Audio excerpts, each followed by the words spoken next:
I mean, I really think that a brand success starts with having a clear brand identity, and that, is seen through the partnerships and the product and really sticking to that brand identity. So we've really stayed true to who we are while evolving the tone in the product to match what's happening in today's market. We're listening to the consumers, we're connecting with the culture, but we always ensure that the product and the messaging work in tandem with that.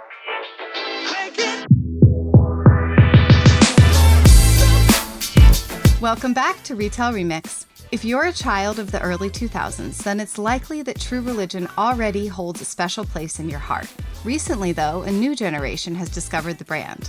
True Religion's popular resurgence in recent years, particularly among Gen Z, offers a masterclass in brand evolution and consumer engagement, which is why I'm so excited to talk with True Religion's creative director, Tina Blake. She's going to take us inside the company's brand building strategy and share how True Religion continually finds ways to create cultural connections with young consumers.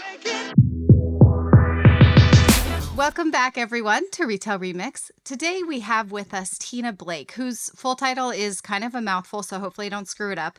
Creative Director and SVP of Design, Merchandising, and Brand Image at True Religion. Thanks for being here, Tina. Hope I got the title right. You did. Thanks. Happy to Great. be here. So it's a long title, but that's because it encompasses what sounds like a huge job.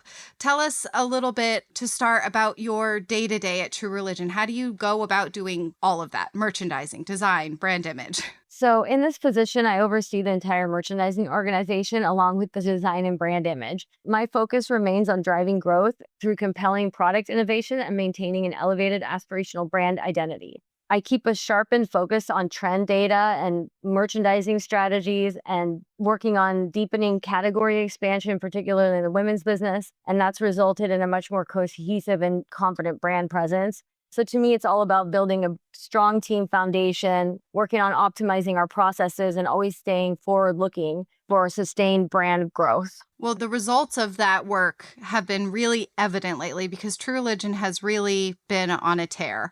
To what do you credit the brand's recent kind of resurgence, especially among younger consumers who may not have that nostalgic connection to True Religion from when it launched in the early 2000s? I really think our resurgence is rooted in the fact that we're evolving the brand while remaining true to its core. We've prioritized focusing on trend-relevant product and stronger storytelling, tying that in with cultural partnerships that really have resonated with our consumers. And instead of just leaning solely on nostalgia, we've really refreshed the aesthetic and tone of the line. And we're working on bringing, bold designs and authenticity and confidence to that new generation of consumers that's just finding us. I imagine that's kind of a hard balance to strike, though, because True Religion does have such a strong heritage with a different consumer set. How do you navigate that balance? You mentioned balancing the heritage with the evolution of the brand. How do you navigate that? I mean, we always honor our roots here, especially the strong ties to the hip hop culture that we've had all these years. It really helped shape True Religion from the start. But, evolution is key, and we identify the trends and lean into them from a brand heritage perspective, but we really like to go at it with a new tone and a fresh feel. So it's really about preserving what has made us distinctive while refreshing our tone and design language to remain relevant. Can you take us a little inside of your approach to brand building and brand expression? What factors do you consider, or what tools do you use as you determine how a brand like True Religion should show up in the world? For me, brand building always starts with a clear identity and consistency. So we really double down on bold designs, product alignment, and messaging that connects to cultural moments. We spend a lot of time analyzing trend data and use that to inform the product strategy and the partnerships that we have. So everything we do, from collaborations to storytelling to visual expression, is rooted in listening to the consumer and staying true to our DNA.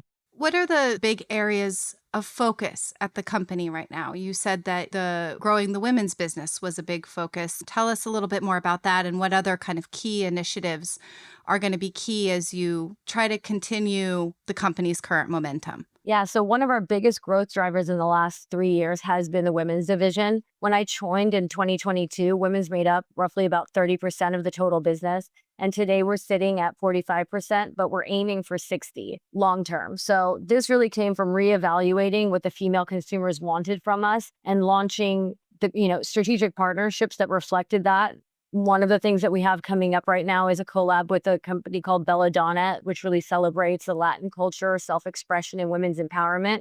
But I think that drawing on these limited edition capsules and having the right partnerships and the right trend product is really what's been driving the growth here. What about growing digital sales? I think I saw some news recently that that was also a key focus. Yes, absolutely. We are aiming to be at least 50% of our sales coming from our e-com channel. And I think that we've done that by really diversifying the product offering online. So we also have stores. So we are focusing on that IRL experience and connecting with the consumer that way. But I think the digital experience, we're constantly evolving here. And you have the biggest assortment of product online. And I think marketing has really done a great job here at the digital growth portion of that program. And that's drawing new eyeballs to the site. And it's really exciting because that's really our long-term focus for the brand. Is to be more digital. More digital. Yep. Yeah, yeah. That makes sense with the focus on younger consumers. I think omni-channel is the way of the future for retail, but I think a digital focused omni-channel approach is where it's at. Mm. Culture and trends are such fast moving targets, especially now in this digital world, the TikTok world, if you will.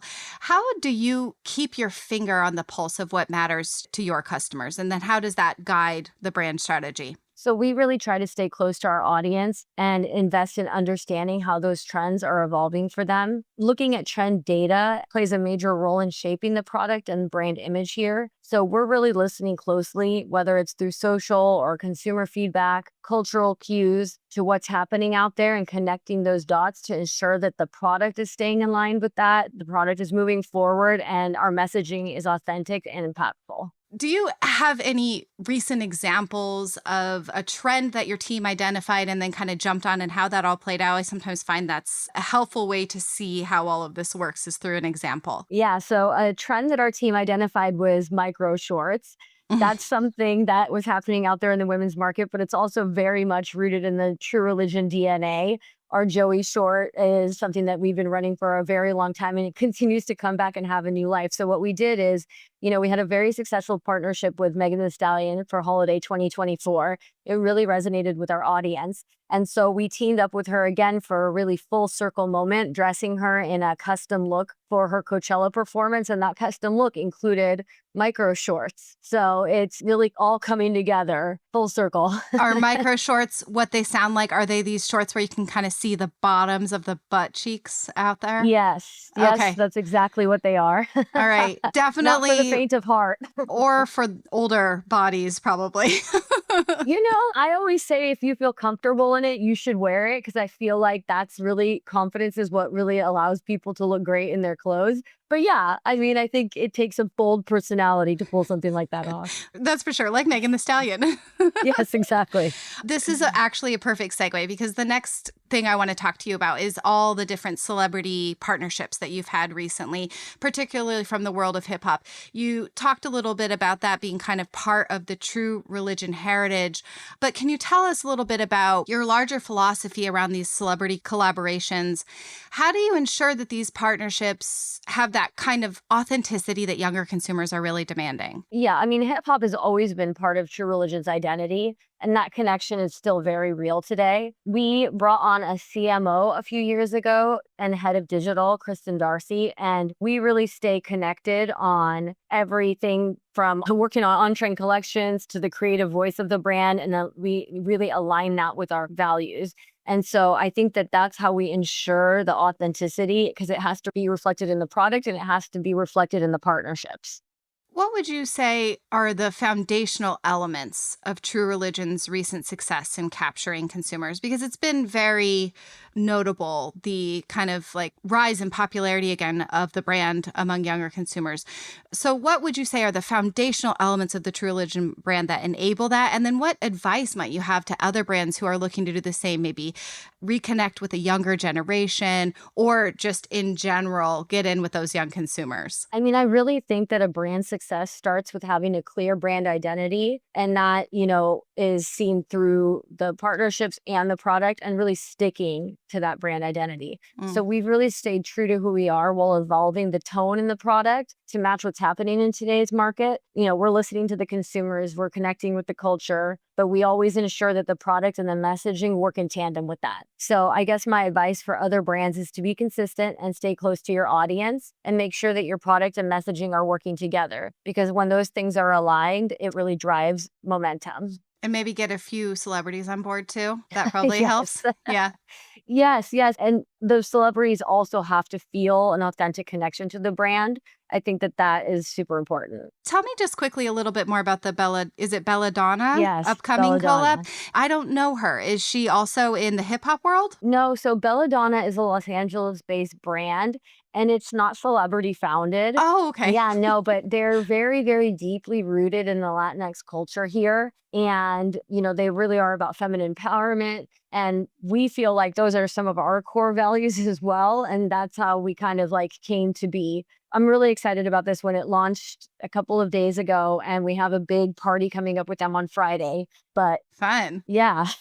Well, and right in line then too with that goal of really growing and strengthening the women's business as well. Absolutely. All right, before we let you go, I would love to do just a quick set of fun rapid fire questions. It's what I've been referring to as our mixtape segment. Are you up for it? Sure. Okay. First one is the absolute most fun part of your job. That I get to shop for a living. Oh my God, that does sound amazing. Yeah.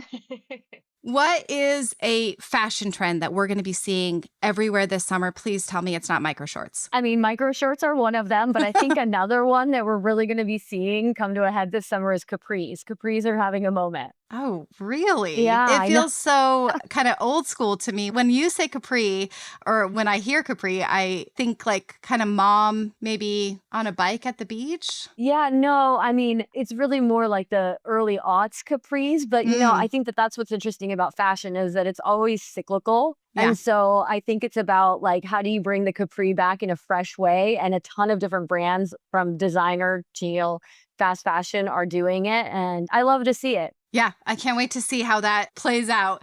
A brand that you are consistently inspired by. Oh, man. All right. I think on the men's side, I'm really loving what Ami Leon Dore is doing. And on the women's side, gosh, I've always loved Isabel Marant, which doesn't really translate specifically to this audience, but personally, I'm always inspired by it. To the True Religion audience, right? But To the True Religion audience, yeah, our brand aesthetic isn't as bohemian, but personally, I'm inspired by it. And I think it's all about how you take that inspiration and dilute it down, and put it through your own brand lens. What is your go-to tactic when you need to really kickstart your creativity? I like to go on, Sundays it's the Fairfax flea market here that's right at Fairfax High School. I like to have a coffee and walk around because it's at the high school. It's like you get to see what all the young kids are wearing. And I just think it's really super inspirational to see, to be surrounded by the vintage, the new, the young kids. I love doing it. Yeah, what a cool combination. And it kind of makes sense. Like, get out in the world, see what's happening out there. Absolutely. If you could trade jobs with anyone for one day, who would it be and why? Maybe I would trade jobs with somebody in the beauty industry, because outside of my love for fashion, I do have a love for beauty. And I've always been curious, what is the world of the head of merch for Sephora like? Ooh, that would be a fun job. That's a really good one. We'll have to find out who that is and get them on, and then we can, compare notes. You should totally do that. I will be listening for sure. Well, thank you so much for your time today, Tina. This was really fun. Thanks for having me. And thanks to all of you for joining us. As always, we would love to continue the conversation on LinkedIn on the Retail Touchpoints page. Stop by and share your own True Religion fan stories, and let us know who else you want to hear from as we head into the summer. Maybe Sephora merchandising head. We'll see. Talk to you all soon. Thanks for joining us for another episode of Retail Remix. Be sure to subscribe so you don't miss a future episode. You can find us on Spotify, Apple Podcasts, YouTube, or your favorite podcast app. Until next time, keep mixing it up.